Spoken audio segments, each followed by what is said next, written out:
సంజయ్ వ్యాఖ్యలకు మంత్రి పొన్నం కౌంటర్ ఇచ్చారు. హిందుత్వం ఎవరి రక్తంలో ఉందో కోసుకొని చూద్దామా అంటూ సవాల్ విసిరారు. భయానక వాతావరణంలో ఉద్యోగస్తులు అయ్యప్ప దీక్ష చేసుకున్న ఉద్యోగస్తులు భయపడే పరిస్థితి వాళ్ళ తెలంగాణ రాష్ట్రంలో ఉంది. భిక్ష లేకుండా పస్తులుండి అయ్యప్ప దీక్ష చేసుకునే పరిస్థితి వల్ల గంట సేపు బయటకు రావడం సస్పెండ్. మరి ఏ పాపం చేసిన అయ్యప్ప ఆంజనేయ స్వామి దీక్ష చేసుకుంటే మాల ధరిస్తే వాళ్ళకు ఎగ్జామ్షన్ ఏం లేదు. భవానీ దీక్ష చేసుకుంటే వాళ్ళకు ఏం లేదు. శివమాలకు శివరాత్రి వస్తుంది, శివమాల వస్తే వాళ్ళకి ఎగ్జామ్షన్ లేదు. మరి సర్కారు ఒక్కరికైనా అంటే హిందువుల పరిస్థితి తెలంగాణ రాష్ట్రంలో బిడ్డబట్టేది వాళ్ళ హిందువుల పరిస్థితి. ఇవాళ మేము మాట్లాడితే మేము మతతత్వాలం. ఇది ఉమ్మడి రాష్ట్రం నుంచి జరుగుతున్న సాంప్రదాయం. ఇది కొత్తగా ప్రతి అంశాన్ని మతపరమైన రాజకీయం చేసి లబ్ధి పొందాలి అనేటువంటి నీచ సంస్కృతి వద్దు.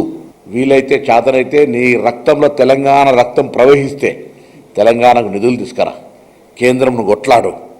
ప్రతిదీ మతం పేరు మీద పెట్టి మా దగ్గర హిందూ రక్తమా కాదా దా కోసుకొని చూద్దాం. ఇద్దరం కాంగ్రెస్లో 100 మందిని కోపిస్తా, నీకంటే పక్కా హిందువుల రక్తం వెళ్తుంది. బీజేపీలు ఉంటేనే హిందువులు అనేటువంటి మాట మాట్లాడుతుంది తప్ప ఇది ఒక డెమోక్రటిక్ కంట్రీ. ఇది సాంప్రదాయంగా మతపరమైనటువంటి ఉపవాస నెలలో వారి నమాజ్ చేసుకోవడానికి సౌకర్యంగా ఇస్తున్నటువంటి అంశం. దమ్ముంటే హక్కుంటే మీ బీజేపీ పాలిత రాష్ట్రాల్లో నవరాత్రులకు ఇతరత్ర కార్యక్రమాలకు ఇటువంటి అవకాశం ఇప్పి మేము కూడా తప్పకుండా భవిష్యత్తులో పరిశీలన చేస్తాం. కాంగ్రెస్ పార్టీ హిందూ ముస్లిం క్రైస్తవులకు అందరినీ కూడా ఒక సెక్యులర్ పార్టీ, అందరినీ కలుపుకోబోయే పార్టీ. దేశాన్ని వేగొట్టి హిందూ ముస్లిం అని ఓట్ల కోసం మాట్లాడదు. గురాజపల్లి జాతర హాలిడే ఇచ్చినాం, రంజాన్కి ఇస్తాం, బక్రీద్కి ఇస్తాం. మా గురించి మాట్లాడేది లేదు.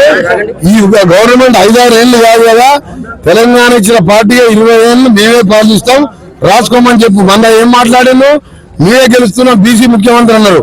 ఎందుకు గెలవలే? ఉన్న బీసీ ప్రెసిడెంట్ లక్ష్మణ్ బండి సంజయ్ పీకేసి పడేసింది కిషన్ రెడ్డి. అందుకనే వాళ్ళకి 8 సీట్లు వచ్చినాయి, మాకు 65 సీట్లు వచ్చినాయి.